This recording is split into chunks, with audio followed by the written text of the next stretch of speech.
your cards today. Oh, this is my card? This is who you are.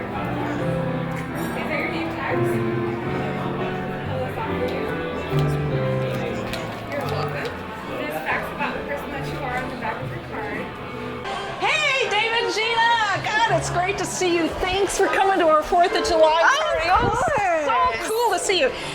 Today, everybody's going to represent one of the signers to the Declaration. There were 56 of them, and so you're gonna get a name tag. So you need to put the name tag on. William. You're William, and you're Samuel Huntington, and you're both from Connecticut. Okay, so we put your name tag on, and then we're gonna give you.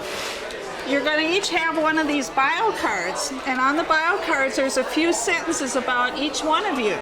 Okay, this is your bio card, and you notice that you're Samuel Huntington and you're from Connecticut, and this is where you are in the famous painting. It shows a little red arrow and it describes where you are in the painting.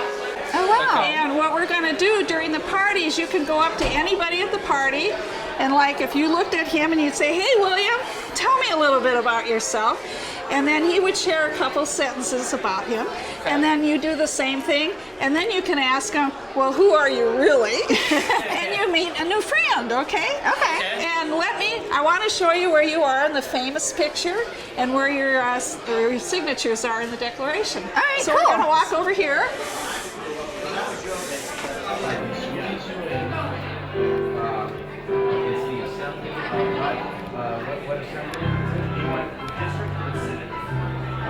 Give me the best way to announce it.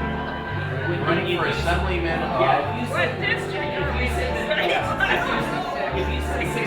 And then in this famous painting, it says where you are, the description, and it has a red arrow where you are. So I'm and you're this one there. right here. Yeah, that's your guy. Oh. So every time you see this painting, you'll know that's your guy. I will know that is Samuel Huntington. And you This are... is the red arrow right here. That's William Williams. You're right there, yeah. Okay. And then I want to show you where the signatures are. They all signed according to their colonies, and you were from Connecticut. Connecticut. And so Connecticut is right here. So this is the 5th column. Okay. And you are Samuel Huntington. Correct. So you are right there. See Samuel Huntington? You can actually read your signature. And I'm right here. Yeah, William Whipple. Williams, right there. Yeah. Okay. So now you know where your guys sign. This is kind of cool. Awesome. Anyway, what we're going to ask you at the party is go up to every guest, introduce yourself as William, as Samuel, and ask your person you're talking to a little bit about themselves, and then you can say who you really are, and you've met a new friend. Okay. All right. So go to the bar, read your card, and have a good time. All right. Thank you. You're going to have to do something about tyranny, taxation, and telling the truth. That's true. What do you think about that? In the continental United States, That's true. an imperial court imposed their will upon an unwilling people. And they either picked an illegal commerce clause, which they didn't overthrow, and then they decided to support an illegal tax. What do you think of that? There's 2 founders or 2.5 founders. There's so many people, 2 or 3. How are you, Benjamin Harrison? Hey, good. How are you, Great. Samuel Adams? How you been? How's everything? That's funny. Wait. Yeah, I've got a Samuel Adams beer. Yeah, my father was a brewer. You were the brewer? My father was. I thought that you were the brewer. You thought I was the brewer, really? Oh, that's funny. Yeah, my father was the brewer. Interesting. Yeah, I was actually an assemblyman, and I'm a former congressman and a former governor. Oh, okay. Yeah, I was born in Boston, Massachusetts. Uh-huh. I see. Massachusetts. Yeah. Cool. How about you? Well, some interesting facts about me are that when I was in college, I was partying it up, and it was really sad, but my 2 sisters and my father were struck by lightning. They were struck by lightning? Yep. Really? Yep, so they all passed away when I was really young, and I couldn't finish college, so I just followed my heart and became a patriot, and yeah, that's one interesting fact. What's another one about you? I was also a writer and a theorist. Really? Yeah, a political writer. Interesting. Yeah. What did you write about, do you know? Political. Oh, political stuff. Yeah. Cool. Political stuff, yeah. Nice. So another cool fact is that my son was the President of the United States, and I think he was the 9th one, and also my great-grandson was the 23rd President of the United States. Oh, he was? Oh, Yeah. okay. Yeah, I went to Boston Latin School, and I also went to Harvard College. Oh, Harvard Yeah. College? Harvard. Harvard, oh, College. cool. Yeah. Cheers. Yeah. Cheers. Yeah. So I told you about how my family passed away in a lightning strike. Tell me about your family. Yeah, my family was religiously active. They were evangelical Christians. They were really served the Really? community. Yeah, they did. Yeah. How about yours? What did your family do? Well, my family was really supportive of me, but unfortunately they all, except for my mother, passed away in the lightning strike. Oh, they passed away in a lightning strike. Yeah. That's unfortunate. Yeah. It's really odd, but that happened. Oh, okay. Yeah. Who are you really, Samuel Adams? Whoa, my name's Omar Navarro. Who are you really? I'm Alana. Lana, nice to meet you. Yeah, my dad is actually the host of this party. Oh, he is? Yeah. Oh, okay. Well, my name's Omar, and I've been involved in politics since I was 18. Really? I ran for city council when I was 21.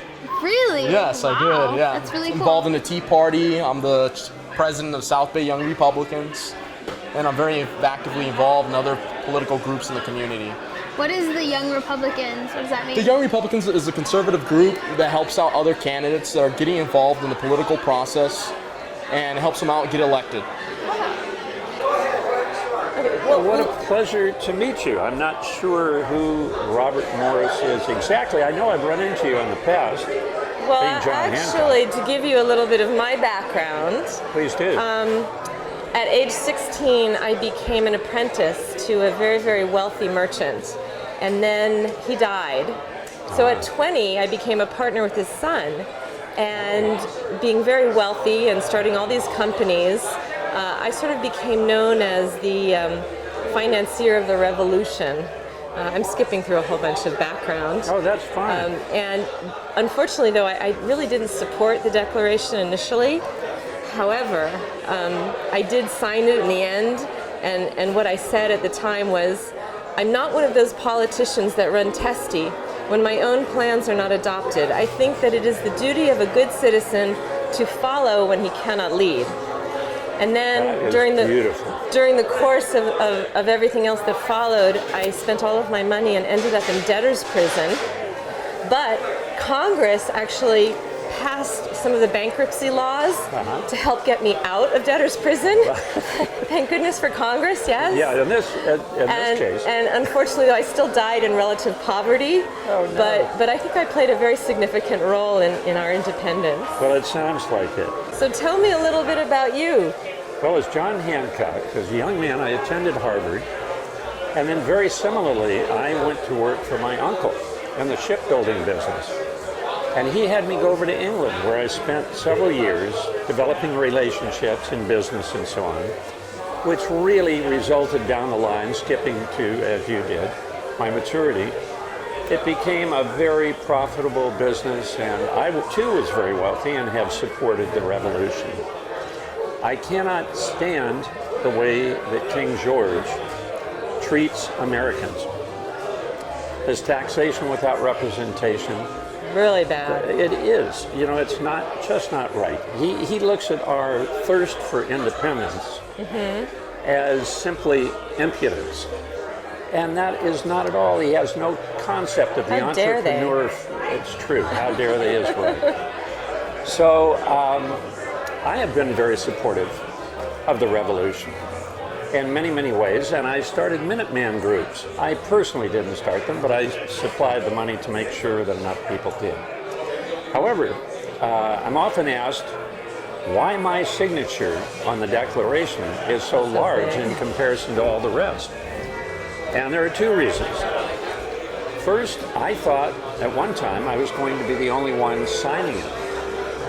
But secondly, and even more importantly, I wanted King George to be able to read that signature without his spectacles on. That's great. I love that story. All right. Okay. Tell me about how you did support the government. And did you know that I actually loaned $10,000 to the government of my own money just to support the war and support the colonial troops because they were desperate. They had no money. They were running out of money and they couldn't continue. Well, you are truly a patriot. And I sort of helped to underwrite the war which is why I was known and considered as the financier of the revolution. That's beautiful. Thank you for your patriotism. Well, as Robert Morris, you're adorable. But who are you really in real life? I'm Erica Mendelson. Nice to meet Hi, you. Erica. I'm Mark Frederick, sometimes known as Mr. Whimsy. What a great name. Yeah, I'm retired and I have been writing. And I write whimsical creations, children's books and poetry, and some serious things. That sounds like so much fun. How do you know Neil? I know Neil through Rotary as well as our church. And have known him for some years. But I knew him, it's so great that he and Linda both have really worked hard to put this program together. And it's so professionally done. It's exciting. My feeling is, I've been to so many July 4th parties, but this is the only one that I've ever been to that really had some sort of meaning. And it was just like so incredible that I've been telling all my friends about it. It is. It's I really was like so excited. The first time I went to it was like 2 years ago. And what's great, I've found, and you probably have too, that once you start talking about it, people become patriots. It brings that side of them out and they say how great. And whether they feel and don't know and want to learn more, or whether they just say it's a great idea. And some people have even said, how do you get organized with this? And they have a packet that they put together. It's really quite something. It is. I'm proud of it. I just love the whole idea of learning about what caused the whole Declaration of Independence to be signed and how it happened, and learning about what the Founding Fathers actually went through and what they sacrificed for our independence. I think it makes you appreciate it like so much more. So very true. That it just, I don't know, it really made me feel so much more connected. And Mr. Stockman, were you one of the 4 signers who were imprisoned by the British? Yes, I was, and I'm very happy that I signed it. However, in doing so, I was imprisoned for a number of years. They said they would set me free under one condition, that I would renounce the independence. I refused to renounce it, and therefore I suffered many years in prison. They took my home, my furnishings, my books, my wife, my kids. I've lost everything. However, in the long run, it was worth winning our independence. Mr. Hancock, were you one of the original 6 Supreme Court justices appointed by President George Washington? No, actually I wasn't. I participated in many ways, but not that. Were you the president of the Continental Congress when the Declaration was signed? That I was, and I'm very proud of it. Actually, Dennis was, again, grew up in a Democratic.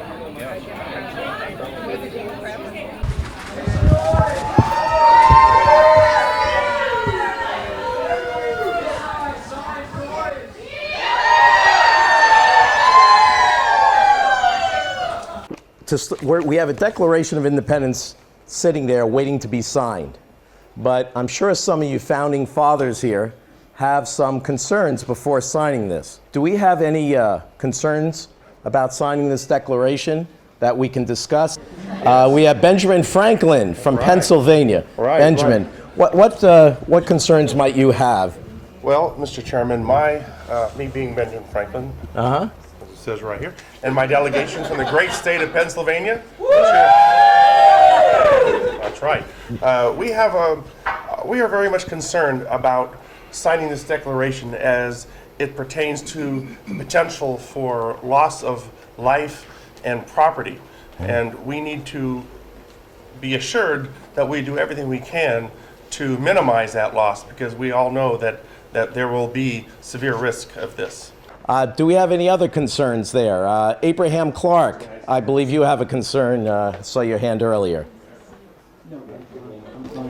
Yes, sir, I do. I serve as the High Sheriff of Essex County in New Jersey. My great-grandfather left Suffolk, England, to come to Salem, Massachusetts, the New England, in order that he might celebrate his full religious faith in Christianity, and that he might establish a place in the New World. At this point in time, we have developed our farms, our homes, our businesses.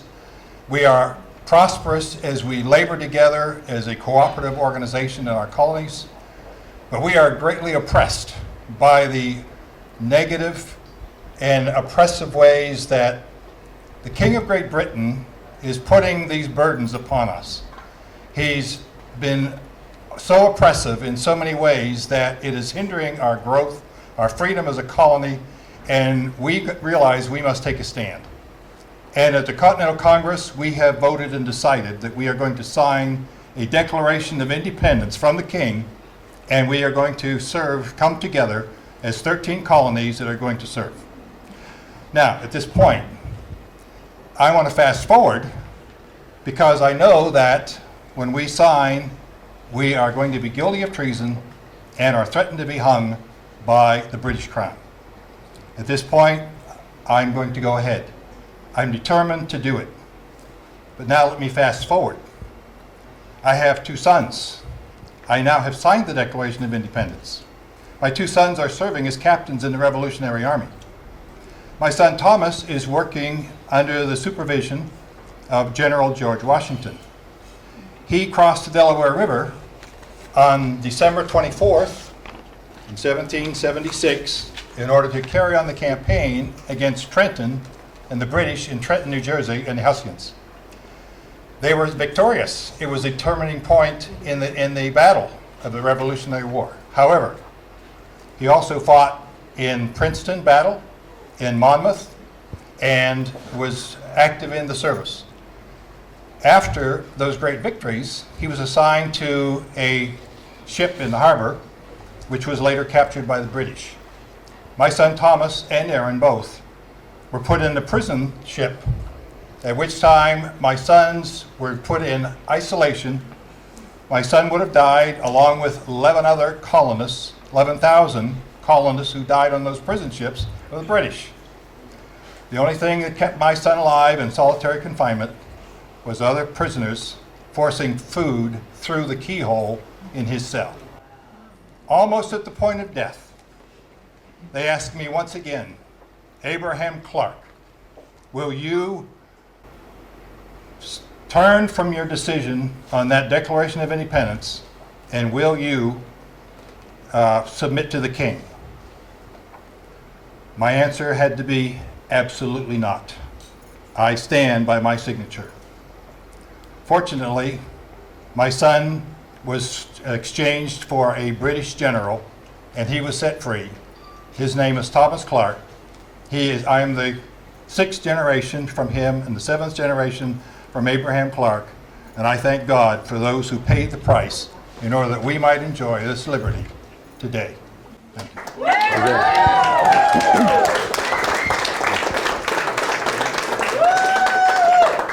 For those of you who didn't fully hear it, that is a true descendant, 7th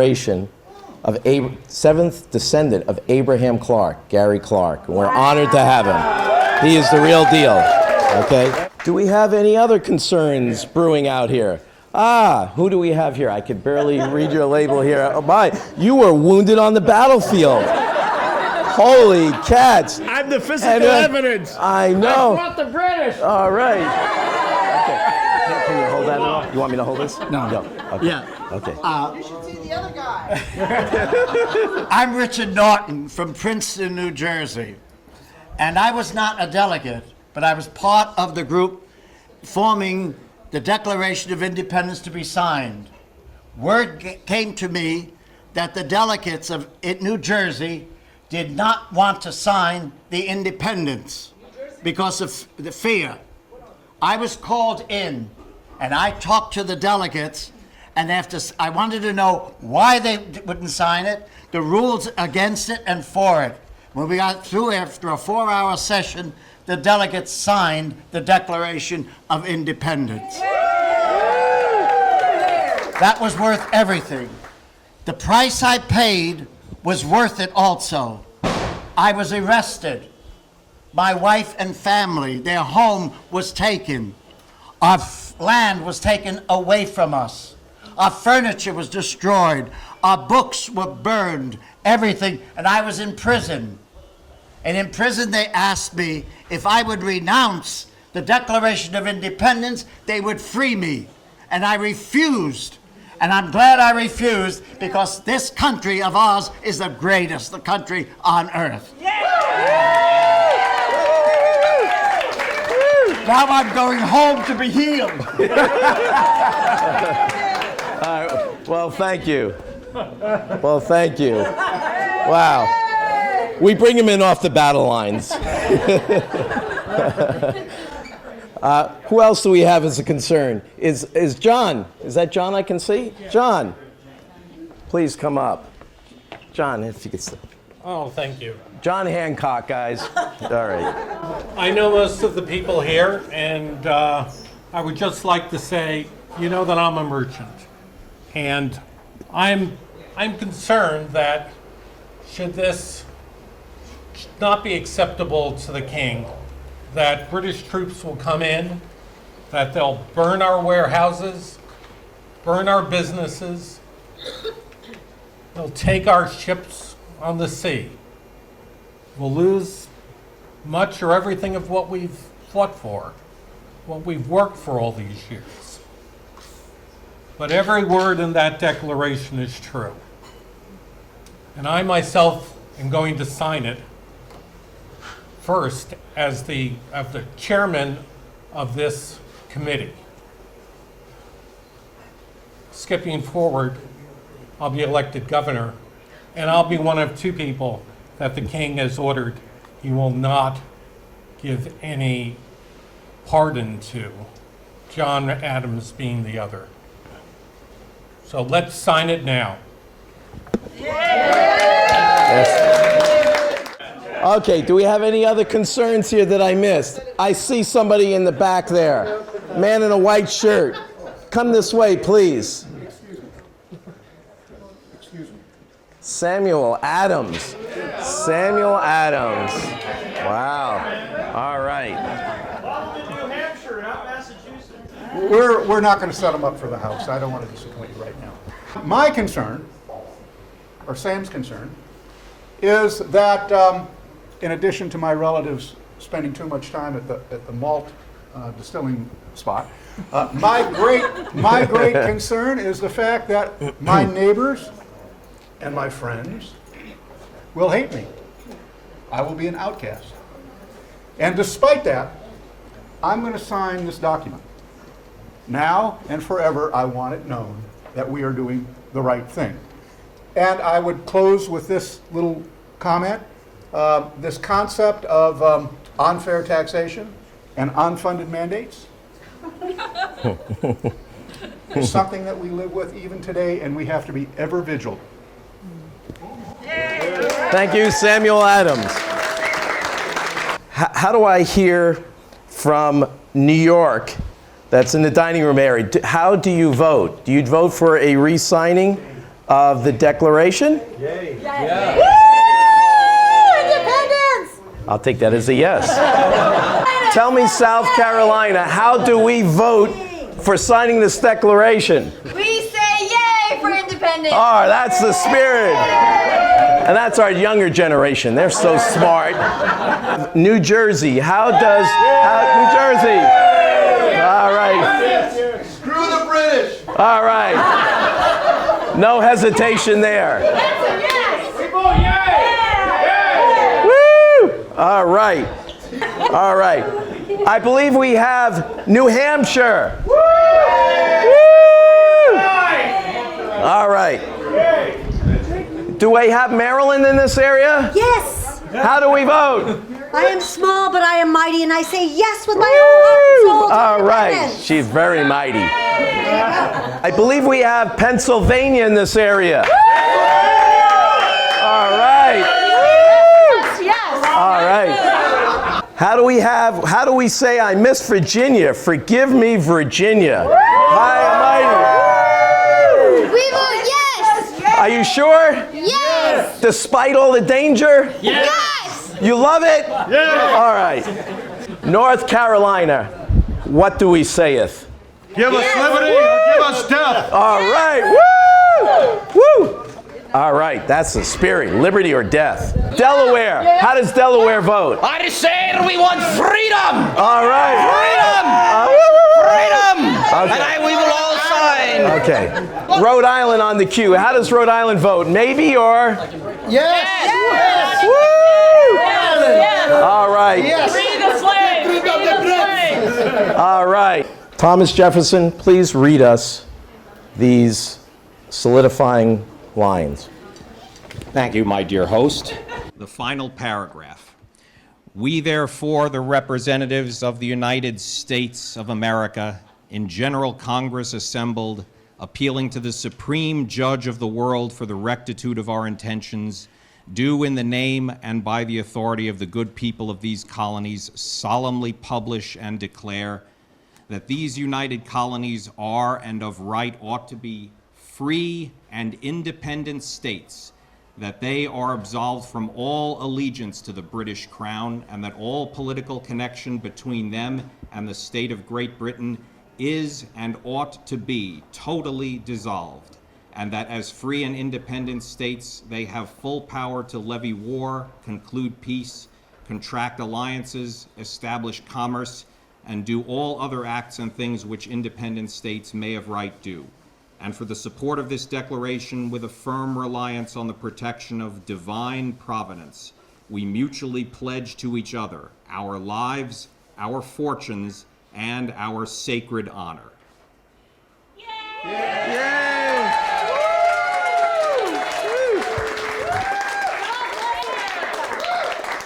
Sacred honor.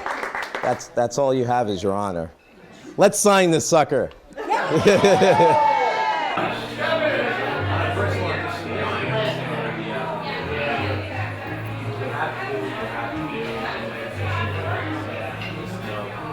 John Hancock of Massachusetts. Yeah.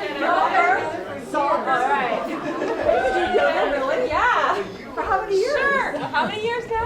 I'm just kidding. I was telling her about I started talking about my character, and she's like, "Oh my God, I'm you." Because we're both. I know that. Oops, here's the. Okay, just make Do you want this too? Philip No, it's just one less thing for Livingston you guys to carry of the around, state of so. New York.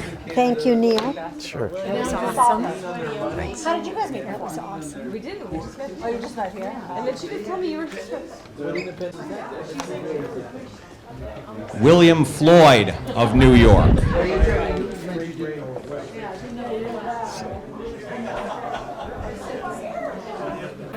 Francis Lewis of New York. We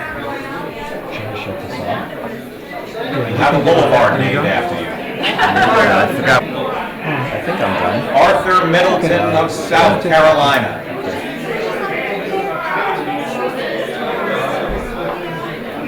It's on the button. Drop it to the ground. Carter Braxton of Virginia.